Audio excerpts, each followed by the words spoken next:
Hai seluruh, halo guys, selamat datang di channel Mamang Story. Marhaban ya Ramadan. Mamang ucapkan selamat menjalankan ibadah puasa tahun 2026. Semoga puasa tahun ini kita semua full sampai akhir ya seluruh.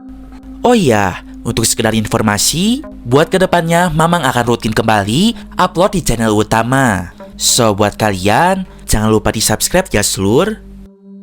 Dan untuk menemani ngabuburit kali ini, Mamang akan bahas sebuah film yang menegangkan yang berjudul Tukar Takdir.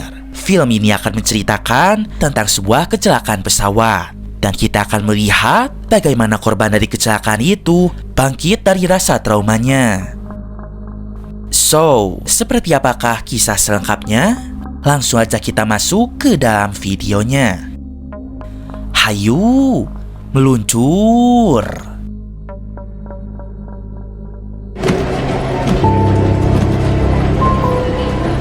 Film ini menceritakan tentang Rawa, seorang pria berusia 35 tahun yang bekerja sebagai ahli informatika di kantor perpajakan. Dia selalu pulang pergi Jakarta Palu karena sekarang ia ditugaskan di sebuah daerah kecil yang ada di Kalimantan Selatan.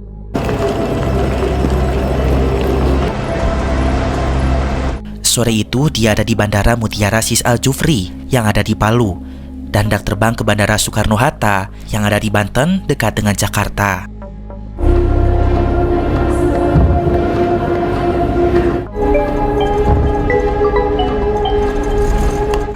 Saat itu dia naik pesawat Jakarta Airways dengan kode penerbangan JA79.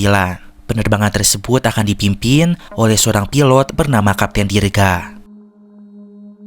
Rawa duduk di kursi 38D. Saat itu penumpang di sebelahnya datang terlambat. Namanya adalah Paraldi. Dia duduk di kursi 38C. Dari Palu menuju Bandara Soekarno-Hatta, Banten. Sebelum terbang, pramugari memperagakan prosedur keselamatan dan juga memberitahukan apa saja yang harus dilakukan jika terjadi kecelakaan. Menurut informasi, penerbangan pun akan menempuh waktu sekitar 2 jam 30 menit. Akhirnya pesawat itu lepas landas dan mengapung di udara.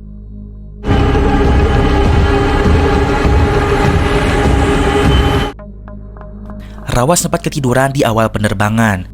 Lalu ia dibangunkan oleh pramugari yang menawarkannya sebuah minuman. Namun seketika terdengar suara ledakan yang sangat keras.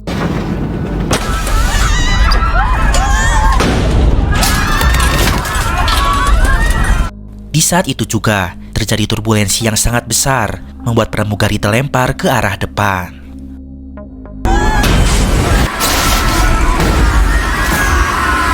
Pesawat hilang kendali, suasana kabin menjadi menyeramkan. Banyak jeritan serta tangisan anak kecil.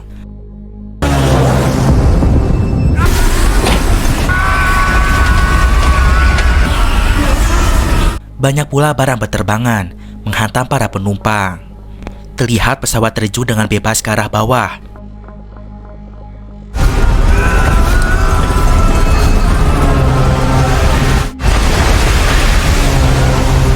Pesawat pun terlihat bisa mendarat di area Gunung Halau-Halau. Namun rem sudah tidak berfungsi sehingga pesawat menabrak apa saja yang ada di hadapannya.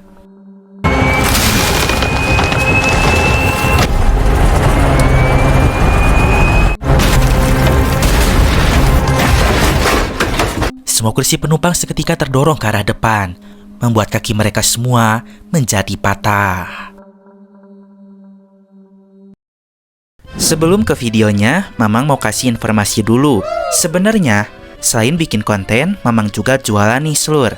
Jualan apa emangnya, Mang? Mamang jualan cemilan basreng atau bakso goreng. Makanan kekinian yang digemari oleh anak-anak muda sekarang nih. Bakso goreng yang crispy, dibaluti bumbu pedas dengan aroma daun jeruk yang sangat segar. Mamang jamin pedesnya juara seluruh. Kita nggak pelit kasih bumbunya.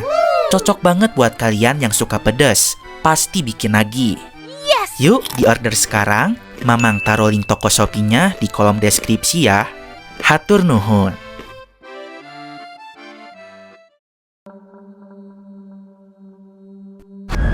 Pemirsa, kami baru saja mendapatkan informasi Jakarta Airways dengan nomor penerbangan penerbangan JA79.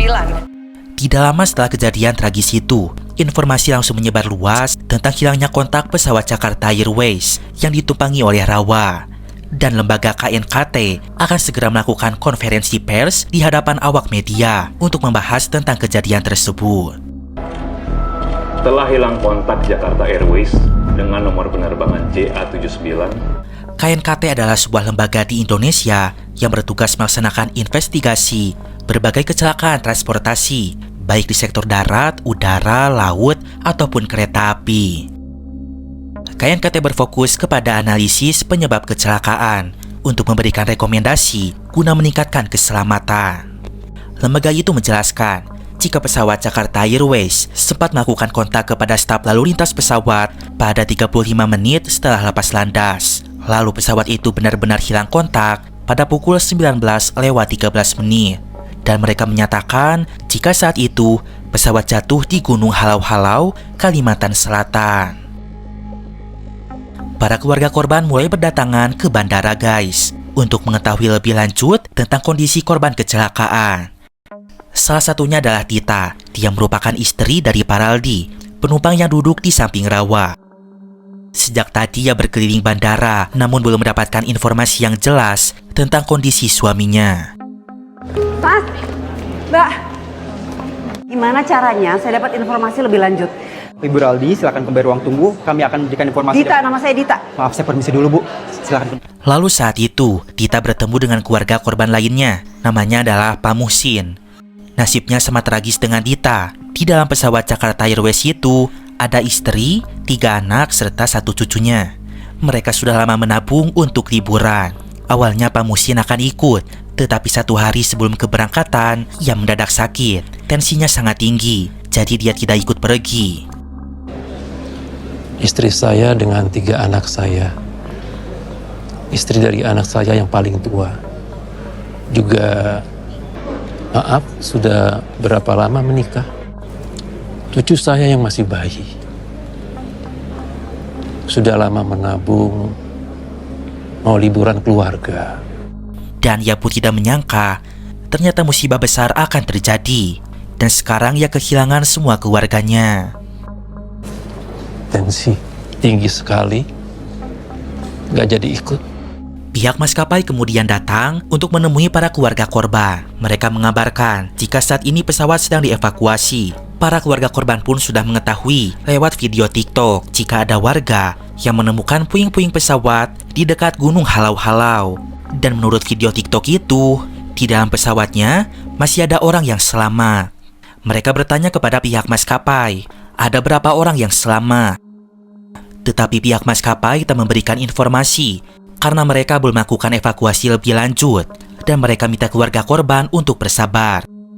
Pihak maskapai juga minta keluarga korban agar tidak nekat untuk menyusul ke Gunung Halau-Halau karena sekarang cuaca sedang buruk dan medan gunung yang sangat berbahaya.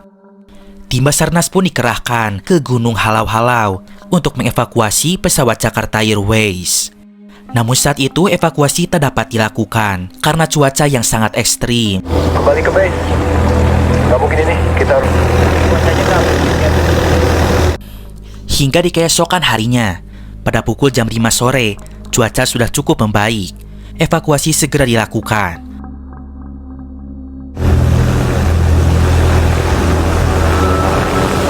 Puing-puing pesawat terlihat hancur dan juga sudah terbelah. 50 meter dari kokpit ke arah barat. Tim C fokus mencari black box. Di antara reruntuhan itu, Basarnas menemukan 1 korban yang ternyata masih hidup. 1 masih hidup. Diulang, Kopi. Helikopter menuju titik ETA 10 menit. Korban tersebut adalah Rawa. Ia segera dibawa ke Jakarta dan dirawat intensif di sebuah rumah sakit.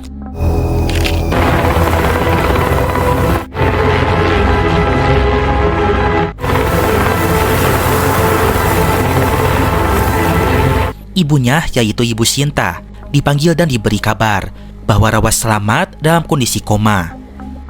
Ia mengalami patah tulang di beberapa bagian, luka di rusuk, serta luka akibat benturan keras. Ini ada pecahan. Tulang rusuk, luka di kepala, gegar otak dan juga luka di perut. Di sini Ibu Sinta setia menunggu anaknya. baik siang maupun malam. Sesekali dia pun pergi ke kantin, memesan es teh manis hangat agar matanya tidak mengantuk.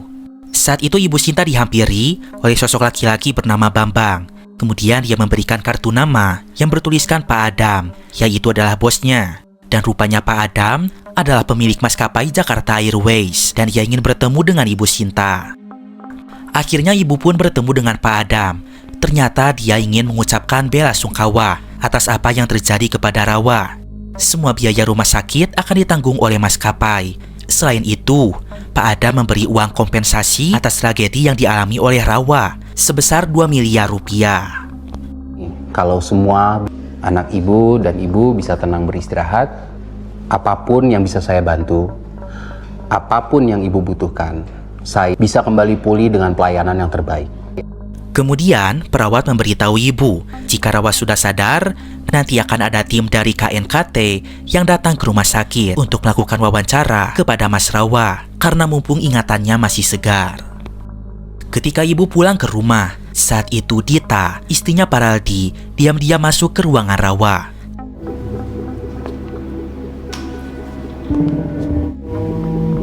Tasteless. Dan tanpa diduga, saat itu Rawa sadar dari komanya.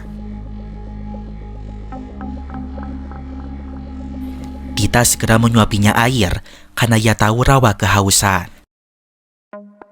Sebenarnya Dita sangat benci kepada Rawa karena dia adalah satu-satunya orang yang selamat dalam tragedi kecelakaan itu. Seharusnya suaminya yang selamat, bukan Rawa, karena ia mengetahui suaminya mendapatkan tiket untuk duduk di kursi 38D. Tetapi kenapa yang duduk di kursi itu adalah Rawa? Suami saya ditemukan di seat 38C. Kenapa, Mas? Mas Rawa di seat 38D. Dia yakin jika suaminya duduk di kursi itu, dia pasti akan selamat dan masih hidup. Mati semua. Yang selamat cuma Mas Rawa karena Mas Rawa duduk di kursi suami saya. Namun dia tahu Rawa masih belum bisa bicara. Maka ia meletakkan kartu namanya dan minta Rawa untuk segera menghubunginya untuk menjelaskan apa yang sebenarnya terjadi. Rawa didatangi oleh tim KNKT yang dipimpin oleh Pak Purwanto. Mereka segera menanyakan kronologis kecelakaan pesawat tersebut. Rawa berusaha mengingat setiap detil kejadian. Ia bercerita bahwa dirinya tiba tepat waktu dan duduk di kursi 38D. Padahal seharusnya ia duduk di kursi 38C. Tidak lama kemudian Paraldi datang karena ia terlambat check-in. Sebenarnya kursi 38D adalah milik Paraldi. Namun Paraldi minta Rawa untuk tetap duduk di sana. Santai mas, sama aja, ucap Paraldi waktu itu. Sama aja. Terima kasih. Penerbangan pun dimulai. Awalnya semua berjalan lancar. Rawa sempat bercanda dengan anak kecil yang duduk di depannya.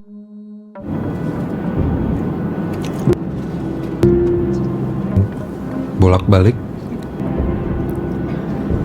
Tidak lama kemudian ia tertidur. Ia sempat terbangun ketika pramugari menawarkannya minuman.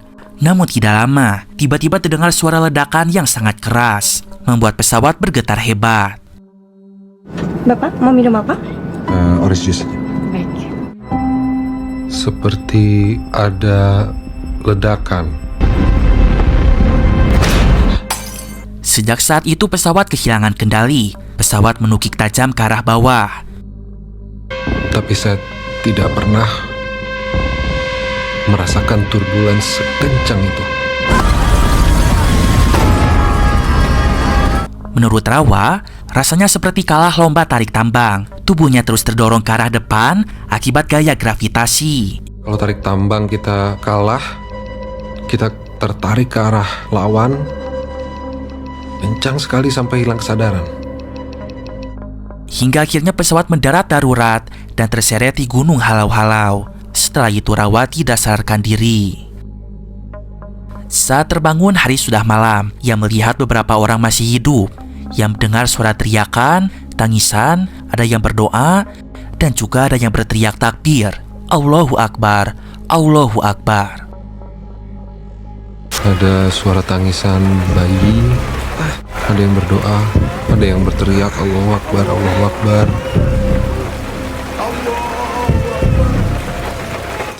Namun pertolongan tak kunjung datang, dan waktu berjalan terasa sangat lama. Dalam kondisi lemah, Rawa berusaha merangkak menuju aliran air hujan.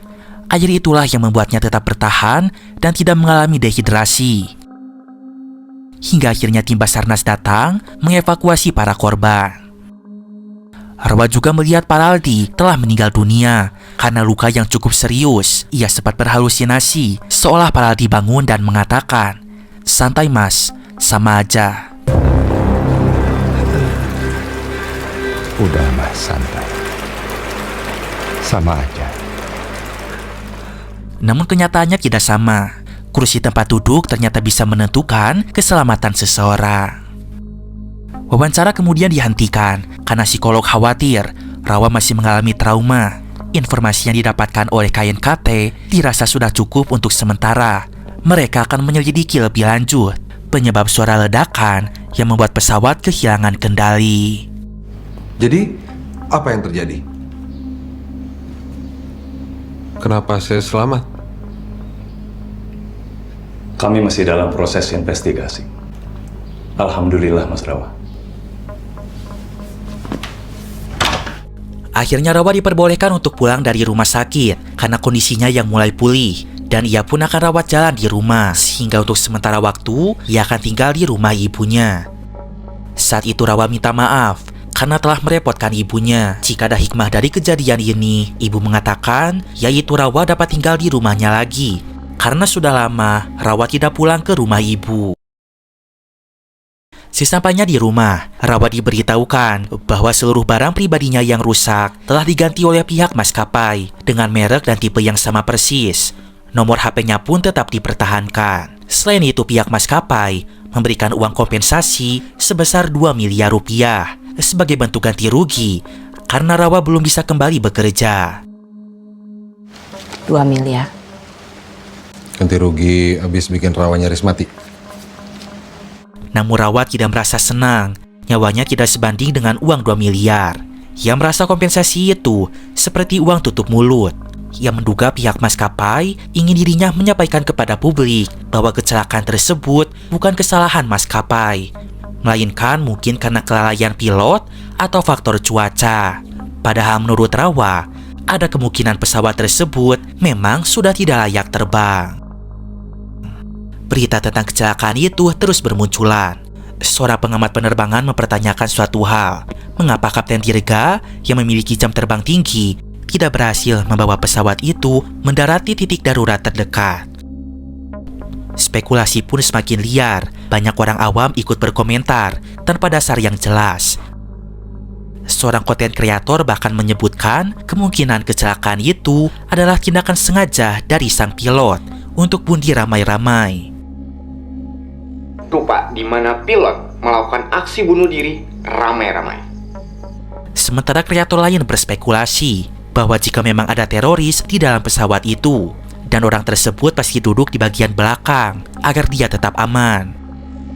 Tanpa bukti apapun, ia justru menuduh bahwa Rawa adalah terorisnya karena ia duduk di kursi belakang dan menjadi satu-satunya orang yang selamat, guys. Belakang pesawat yang notabene adalah tempat yang paling aman bila terjadi kecelakaan dalam pesawat.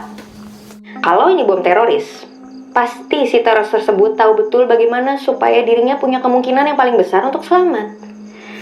Dalam kondisi fisik dan mental yang masih lemah, Rawa harus mendengar berbagai tuduhan dan opini yang tidak bertanggung jawab. Hal itu tentu sangat berpengaruh kepada kondisi mentalnya. Di tengah tekanan tersebut, ia teringat kepada Dita, istri almarhum Paraldi. Rawa merasa ia perlu untuk bertemu dengannya. Keesokan harinya, Rawa melakukan konferensi pers besar-besaran di depan masyarakat umum. Dia akan menceritakan kronologi lengkap kecelakaan pesawat Jakarta Airways. Mas saya Rawa Budiarso. Umur saya 35 tahun. Tempat duduk 38D. Bisa disingkat si 38D. Pertama-tama dia memperkenalkan diri. Namanya adalah Rawa. Dia berusia 35 tahun. Dia adalah penumpang dengan nomor kursi 38D. Dan dia adalah satu-satunya orang yang selamat dalam tragedi itu. Dia turut bela sungkawa untuk teman-teman seperjuangannya yang tidak selamat. Ia doakan mereka semoga husnul khotimah. Saya berterima kasih. Bersama-sama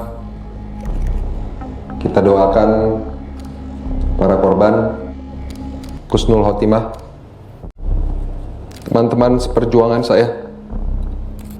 Dan tujuan dia ada di sini untuk menerangkan sejelas-jelasnya bagaimana kecelakaan itu bisa terjadi, supaya bisa dijadikan bahan evaluasi agar tak terjadi kecelakaan pesawat lagi.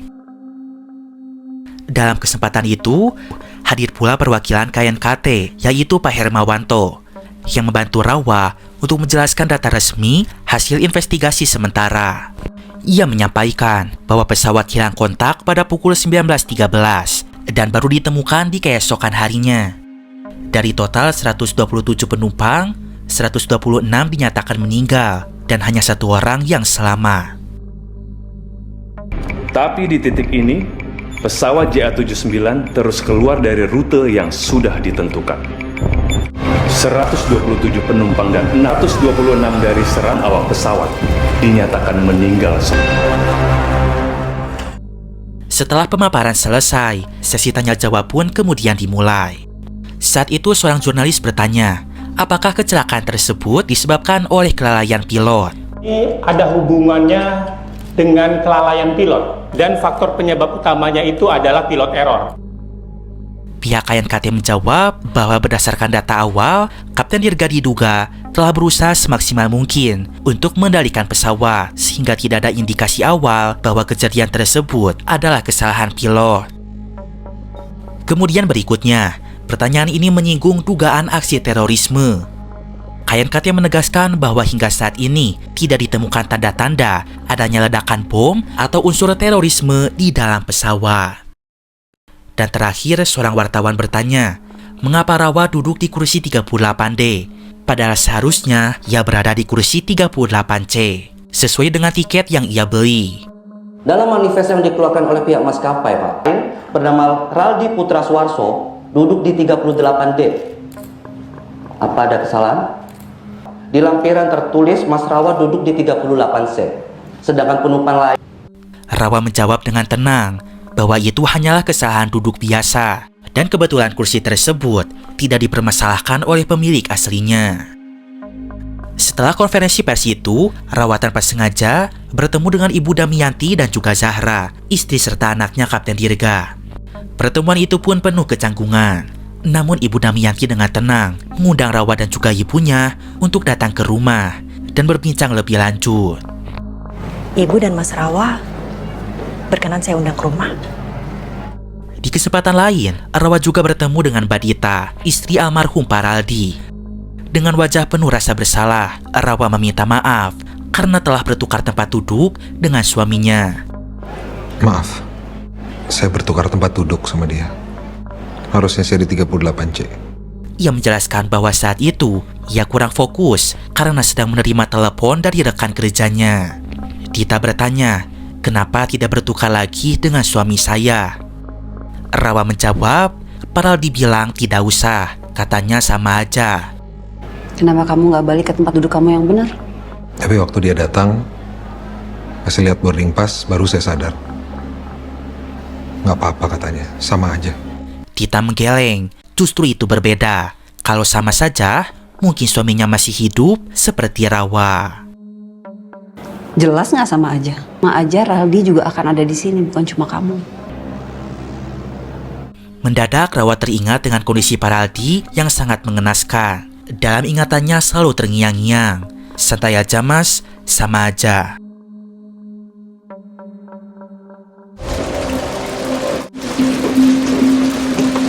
Udah mas, santai. Sama aja kok.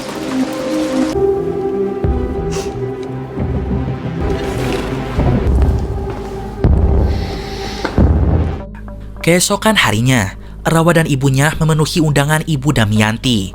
Mereka makan bersama pada hari itu. Ibu Damayanti bercerita bahwa Kapten Dirga sangat menyukai kuliner. Ia tidak suka jika di meja makan hanya ada 1 atau 2 lauk. Gak pernah tuh dia mau makanan hanya 1-2 macam di meja makan. Tapi ya sejak Mas Dirga tidak ada. Namun sejak Dirga meninggal, yang tersisa di rumah hanyalah ia dan juga Zahra. Sehingga ia pun jarang masak banyak lagi. Ternyata Rawa juga menyukai kuliner.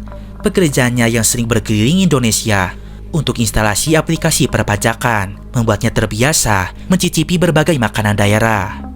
Mama juga suka kuliner dan kebetulan cocok dengan pekerjaannya yang buat dia suka jalan-jalan. Iya, makan terus ya.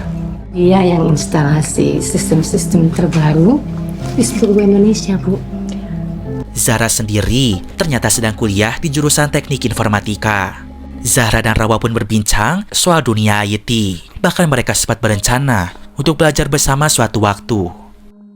Oh, Zahra juga kuliahnya teknologi informatika. Tuh Zah, mungkin kamu bisa minta bantu Mas Rawa tugas-tugas kamu. Oh, kamu di IT juga?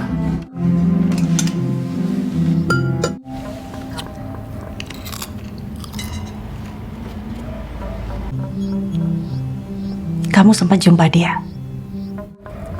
Saya sempat lihat dari jauh sebelum boarding. Gak apa-apa. Untung ada kamu di sini. Jadi Dirga terasa dekat. Beberapa waktu kemudian, Ibu Damayanti dan juga Zahra mendengarkan rekaman black box dari pesawatnya. Terdengar jelas bagaimana Kapten Dirga berusaha keras menyelamatkan pesawat. Ia berusaha semaksimal mungkin.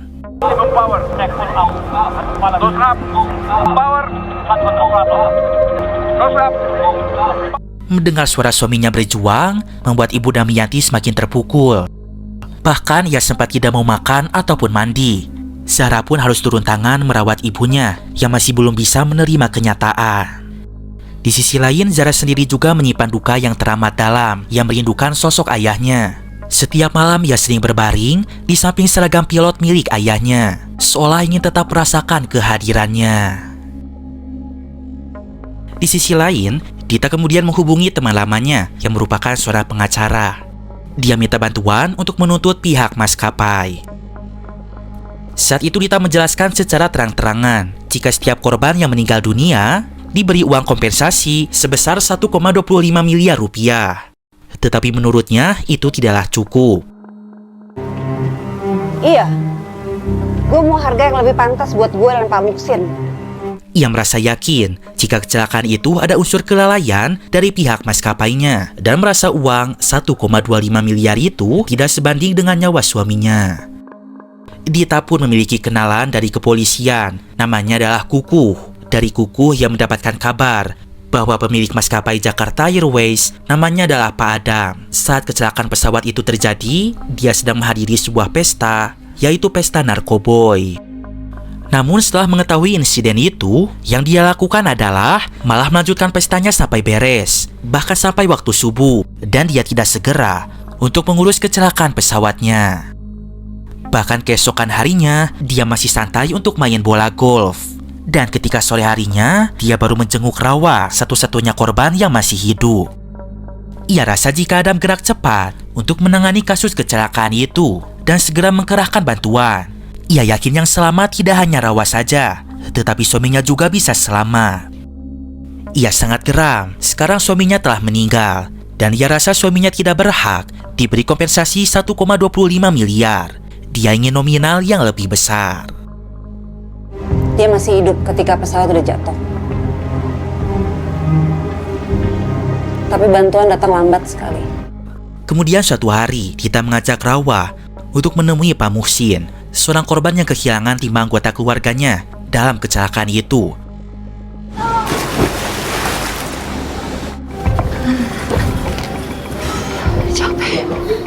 Assalamualaikum Pak Muksin. Waalaikumsalam.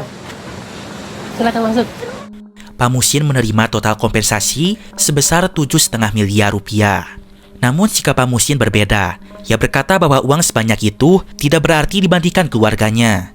Jika diberi pilihan, ia lebih memilih keluarganya kembali daripada menerima uang tersebut.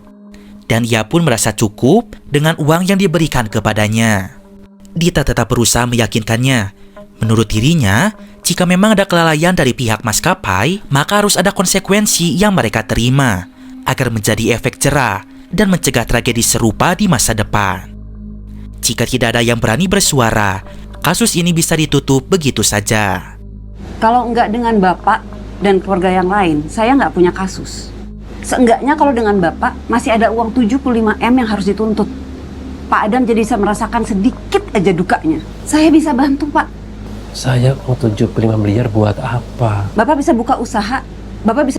Nanti kalau hasil investigasi mendirikan sekolah, mendirikan yayasan atas nama keluarga Bapak. Akhirnya Pak Muklis bersedia untuk mendukung Dita, bukan semata-mata demi uang, tetapi karena ia ingin membantu perjuangan Dita mencari keadilan. Dalam perjalanan pulang, Rawa mengaku kepada Dita bahwa ia menerima kompensasi sebesar 2 miliar. Mendengar itu, Dita seketika terkejut. Dia berkata, kenapa yang selamat justru diberi uang lebih besar daripada yang meninggal? Rawa menjawab, mungkin karena yang hidup masih bisa berbicara. Kalau dikasih sedikit, bisa merusak citra perusahaan. Dita kembali menimpal, jika keluarga korban juga bisa berbicara, dia tinggal bikin konten, terus langsung viral. Namun dibalik semua itu, Dita sebenarnya bukan haus akan harta, tetapi dia hanya belum mampu untuk menerima kepergian suaminya. Bagi dirinya, nilai kompensasi yang ia terima terlalu kecil, seolah-olah nyawa suaminya dianggap tidak berharga. Jadi satu-satunya yang bisa ia lakukan adalah menuntut pihak maskapai dengan nominal sebesar mungkin. Saat itu sebuah motor melaju dengan kencang dan hampir menyerempet mobilnya. Emosi Dita yang sudah memuncak membuatnya terlibat adu mulut di jalanan. Rawa melihat betapa rapuhnya kondisi mental Dita saat itu. Keesokan harinya, Rawa dan ibunya menemui Pak Adam. Rawa ingin mengembalikan uang 2 miliar rupiah tersebut karena ia mengetahui keluarga korban lainnya menerima lebih sedikit. Ia berniat agar uang itu dibagikan kepada mereka yang lebih membutuhkan. Namun niatnya seketika berubah setelah mengetahui lebih jauh dari sikapnya Pak Adam. Ia menyadari beberapa hal. Jika Pak Adam lebih banyak memberi perhatian kepada korban yang masih hidup, sementara keluarga korban meninggal terasa kurang diperhatikan. Perusahaan maskapai tampak lebih fokus untuk menjaga citranya daripada memastikan keadilan bagi semua korban. Maka dari itulah Rawa tidak jadi mengembalikan uang 2 miliarnya. Tapi Mami merasa dia seperti orang bodoh tadi. Ini handuknya. Mami tunggu di luar ya. Panggil kalau udah selesai. Rawa kembali berkunjung ke rumah Zara untuk membantu tugas codingnya. Belakangan ini Zara jarang masuk kuliah. Ia tidak kuat mendengar komentar teman-temannya yang menyalahkan ayahnya sebagai pilot yang dianggap gagal mengendalikan pesawat hingga menimbulkan banyak korban. Rawa mencoba menenangkannya. Ia mengatakan bahwa Kapten Dirga sudah melakukan yang terbaik. Buktinya masih banyak yang hidup waktu pesawat terjatuh. Tetapi pertolongan sangat lama datang sehingga banyak yang menjadi korban. Zara terdiam. Ia mengatakan bahwa sejak kecil ayahnya pernah mengatakan jika resiko pekerjaan pilot memanglah besar. Ia yakin jika ayahnya adalah orang pertama kali yang meninggal saat kecelakaan itu terjadi. Papa itu pasti udah meninggal begitu pesawat jatuh, Mas.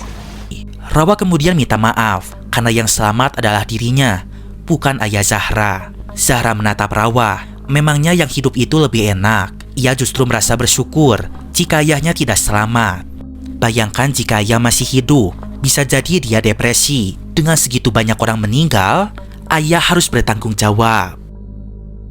Mas Rawa ngomong gini kesannya kayak yang hidup yang paling enak ya. Aku bersyukur Mas Rawa yang selamat dan bukan Papa. Saat itu Rawa seketika teringat dengan kejadian mengerikan di kabin pesawat. Hal itu membuatnya seketika mual dan dia muntah-muntah di dalam toilet. Zahra kemudian menenangkan Rawa dengan mengelus-ngelus dadanya. Suatu malam, Zahra mengajak Rawa keluar untuk mencari suasana berbeda. Ia ingin bersenang-senang sebentar agar pikirannya tidak terus terjebak di dalam duka yang menyedihkan. Mereka pun pergi ke sebuah tempat hiburan malam. Di sana Zahra mencoba menari dan menikmati musik, sementara Rawa memperhatikan Zahra dari kejauhan. Tiba-tiba seorang pria mendekati Zahra. Dia adalah mantan pacarnya. Pria itu tidak terima diputuskan oleh Zahra. Zahra tidak mau balikan. Dengan tegas ia mengajak Rawa untuk segera pergi. Di dalam mobil Zahra pun curhat. Dia mengaku tidak nyaman dengan sikap mantan pacarnya yang terus memaksa ingin kembali berpacaran. Lalu Zahra memberikan sebuah jam tangan kepada Rawa. Itu adalah jam tangan milik ayahnya yang dipakai sebelum kecelakaan. Ia berkata bahwa ibunya sudah mengizinkan. Mereka tidak sanggup melihat barang-barang peninggalan ayah.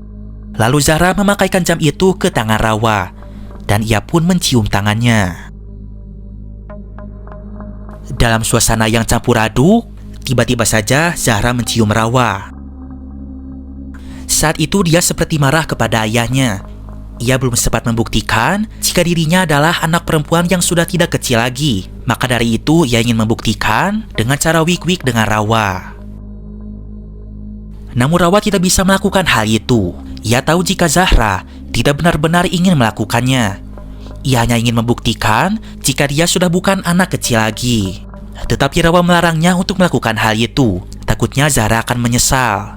Ia minta Zahra untuk tenang, mengendalikan emosinya, berikan waktu sedikit lagi untuk rasa lukanya. Seketika Zahra sadar, ia pun menangis terseduh-seduh, lalu Rawa segera memeluknya. Keesokan harinya, Dita, Pak Muhsin, dan sejumlah keluarga korban lainnya resmi menggugat Pak Adam serta pihak maskapai Jakarta Airways. Mereka menuntut kompensasi yang lebih besar lagi karena menduga adanya kelalaian serius. Tidak ingin kasus ini semakin melebar dan merusak citra perusahaan, Pak Adam akhirnya menyetujui pemberian kompensasi tambahan untuk mereka semua, yang mana nilainya jauh lebih besar daripada sebelumnya. Sementara itu, seorang peneliti bernama Patricia melakukan investigasi untuk mengungkap penyebab kecelakaan pesawat Jakarta Airways. Ia pun mengadakan berbagai simulasi penerbangan dengan melibatkan sejumlah pilot berpengalaman. Hasilnya mengejutkan. Dalam beberapa kali uji coba, hasilnya para pilot itu pun kesulitan menyelamatkan pesawat tersebut.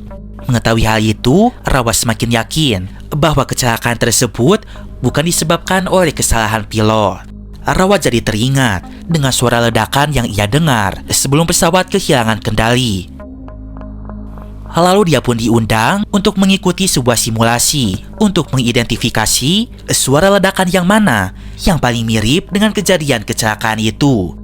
Pada saat simulasi, suasananya dibuat menyerupai kondisi kabin saat kecelakaan, dan Rawa pun duduk di kursi 38D.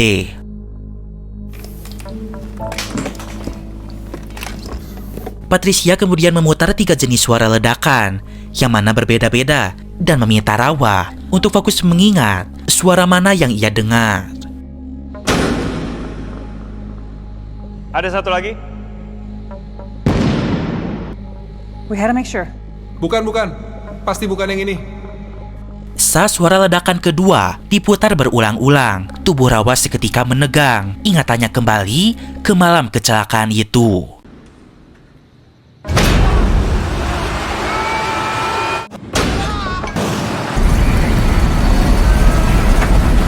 Yang kedua? Yang ini? Suara nomor 2, itu yang membuat pesawat oleng, ucap Rawa. Kamu yakin?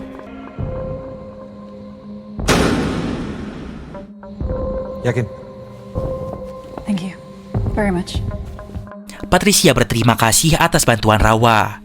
Hal tersebut menjadi kunci penting dalam penyelidikan. Namun bagi Rawa, pengalaman itu juga membuka kembali luka lama. Ia kembali teringat posisi para korban dan juga detik-detik menegangkan sebelum pesawat menghantam gunung.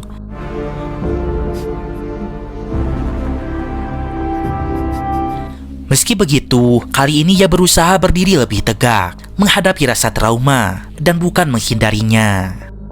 KNKT menyimpulkan bahwa kecelakaan pesawat Jakarta Airways disebabkan oleh kelelahan material. Salah satu baut penting pada struktur pesawat mengalami keretakan hingga patah.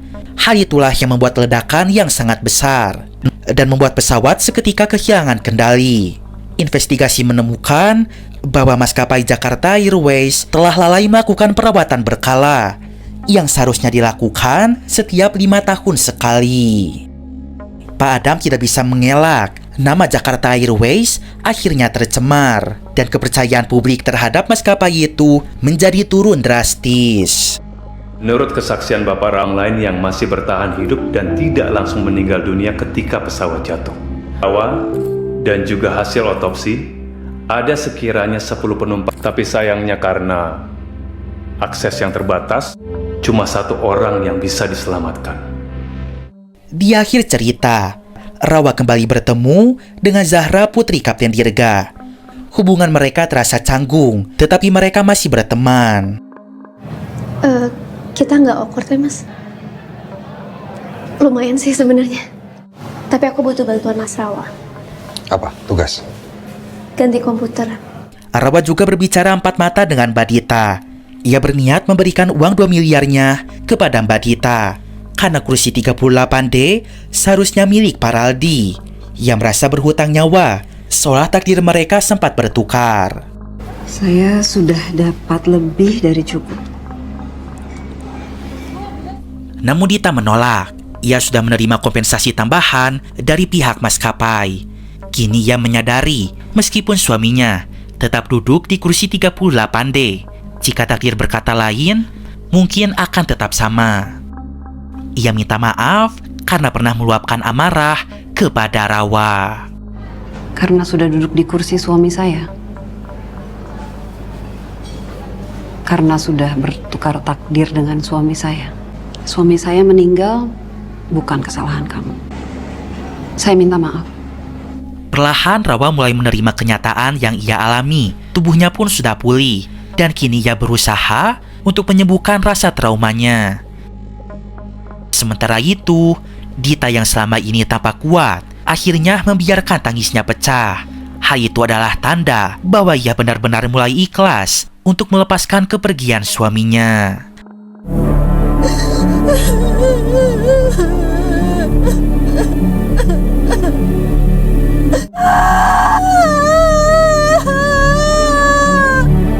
Pada adegan terakhir, Rawa berhenti di lampu merah. Ia pun melihat ke atas langit dan ada pesawat di sana. Ia berusaha tidak takut dengan pesawat dan mulai melawan rasa traumanya. Dan film pun berakhir.